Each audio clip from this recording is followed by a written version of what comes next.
Salut les militants, c'est John Coffey de Marvel Team, donc bienvenue pour cette petite vidéo. Aujourd'hui on va parler de Game of Thrones. Je sais, Game of Thrones ça n'a rien à voir avec le fitness ni avec Marvel, mais bon, j'avais envie d'en parler parce que bon, je suis quand même un petit fan de Game of Thrones et voilà. J'avais surtout des questions sans réponse, donc je voulais vous poser ces questions-là en espérant peut-être avoir des réponses dans les commentaires, même si je pense que voilà, c'est plus les personnes qui ont lu les livres qui pourront répondre à ces questions. Moi j'ai commencé les livres, mais là je suis à peu près au moment où Sansa et Tyrion se marient. C'est assez fidèle, on va dire, à la série pour l'instant. Ah oui aussi, petite pub, hein, on va dire, dans cette vidéo, pour une marque de parfum, enfin pas une marque, un distributeur de parfum, hein. Je vous mettrai son snap ici, hein. Donc c'est Nico Porno, c'est Parfum Privé 93, donc il livre partout en Ile-de-France et par Colissimo aussi, partout en Europe. Donc si vous êtes intéressé par les grandes marques de parfum comme Beau d'Argent, Gris Montaigne, de toute façon, comme j'ai dit, je vous mettrai son snap par ici. Donc voilà, faites appel à lui, ça vous évitera de sentir le chacal, on va dire, après une séance de musculation.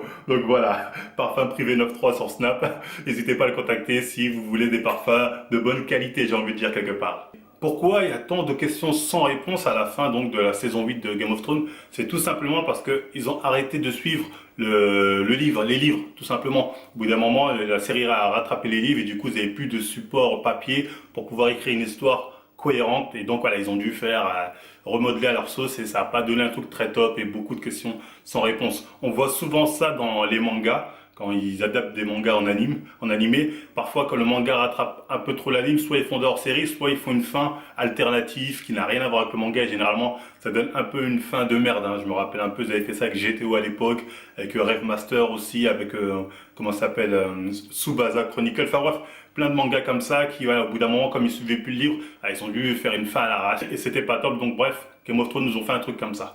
Donc voilà, il y a plein de questions sans réponse. Donc là, je vais vous dire en tout cas les différentes questions que je me pose. Et voilà, j'espère que j'aurai peut-être une réponse de personnes en commentaire. Peut-être j'ai loupé des trucs.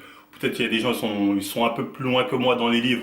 Ils vont pouvoir me donner les réponses que je cherche. Mais enfin bref, là on va commencer en tout cas les différentes questions sans réponse. Donc la première question, c'est: qu'est-ce que la voix dans le feu a dit à Varys? Varys nous dit très clairement à la saison 2, ou même après dans une autre saison, qu'au moment où on lui a coupé bon, ses machins, voilà, il a entendu une voix dans les flammes qui lui a dit un truc. Voilà, il sait ce qu'il lui a dit, mais tu vois, donc forcément ça intrigue le lecteur. On dit, ah ouais, mais qu'est-ce qu'elle t'a dit exactement? Donc, on attendait cette réponse. Eh ben non, Varys meurt comme ça. Ah bon, même pas une petite, même pas tu réponds moi à cette question? Ben non, on a plus de questions sans réponse. Donc voilà, déjà moi ça m'a fait chier parce que tu peux pas mettre une intrigue comme ça autour de Varys pour le faire mourir sans répondre à cette question, c'est ridicule. Parce que tout d'abord, honnêtement, j'ai attendu ça pratiquement toutes les autres saisons à venir et on n'a pas eu la réponse. Donc la question numéro 2, c'est tout ce mysticisme autour de l'univers de Game of Thrones. On nous installe un univers, voilà, on nous présente plein de dieux différents, certains ont des capacités, certains les ont pas, mais aucune explication du pourquoi, du comment.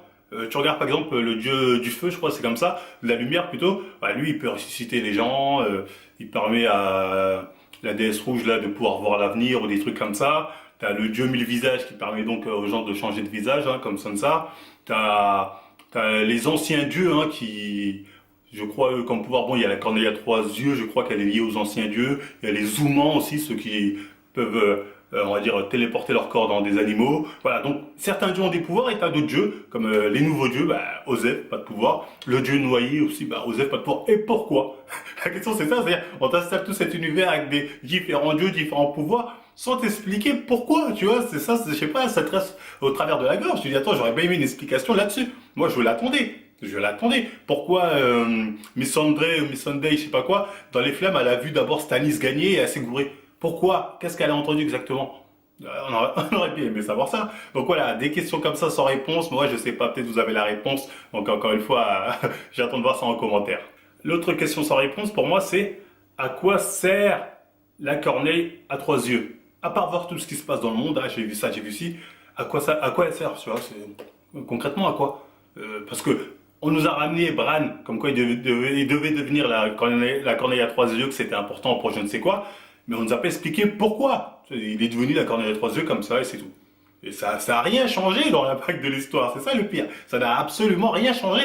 Qu'est-ce que Bran est parti foutre avec la corneille à trois yeux dans son arbre? Ok, regardez un peu à gauche à droite, qu'est-ce qui s'était passé avant. Mais voilà, on sait pas vraiment quel était le but de tout ça, parce qu'au final, Bran il fait quoi?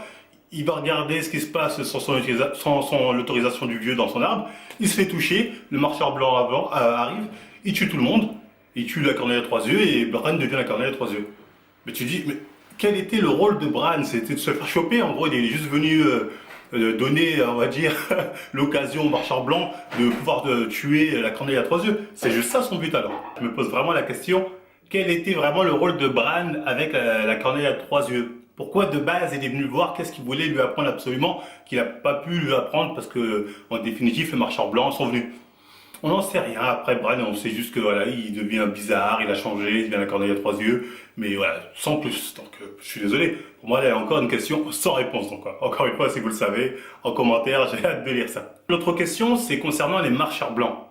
Je suis désolé. À aucun moment on nous dit pourquoi ils sont revenus maintenant. On sait qu'ils ont été créés à l'époque par les enfants de la forêt, mais pourquoi seulement maintenant ils reviennent? Pourquoi c'est pas revenu il y a 10 ans, il y a 20 ans? Pourquoi maintenant?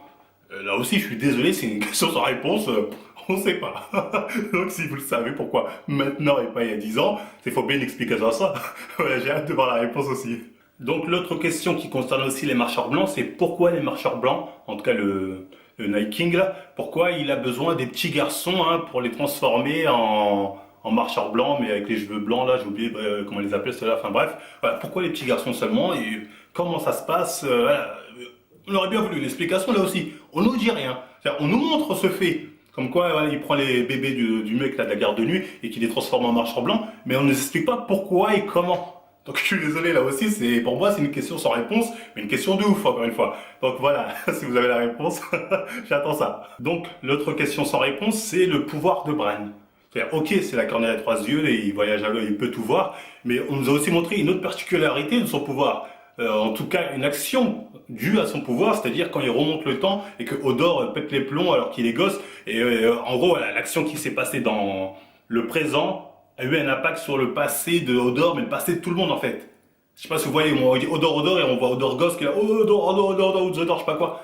Donc voilà, ça veut dire qu'il a un pouvoir, en tout cas je pense que c'est dû à Bran, son pouvoir sur ce qu'il fait quand il voyage a un impact sur le passé. Ou l'inverse, je sais pas. Mais encore une fois, c'est pas expliqué.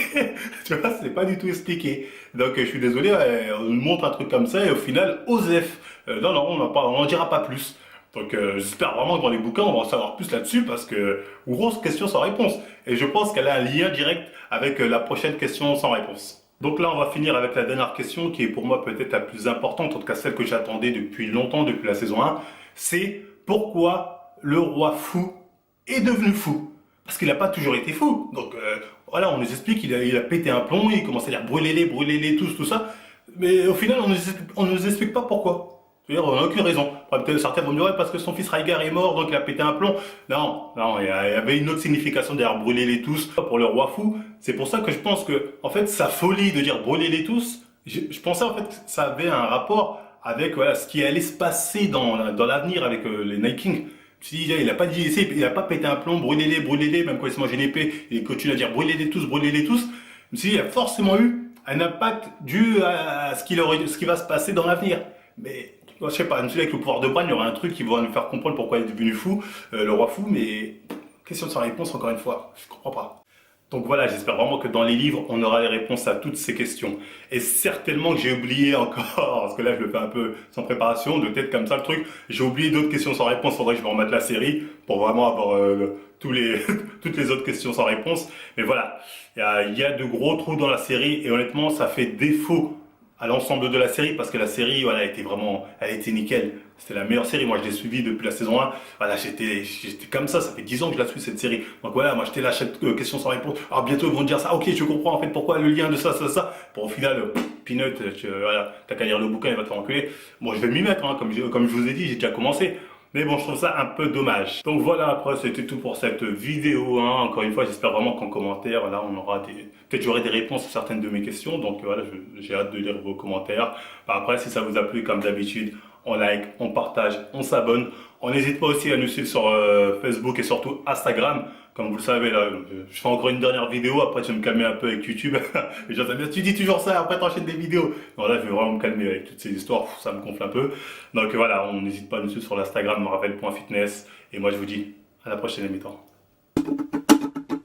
Baby's gonna build a tower into space. Space is where he's gonna find his dad. Daddy's got an arm, and baby's gonna harm his arm by tearing it off his dad.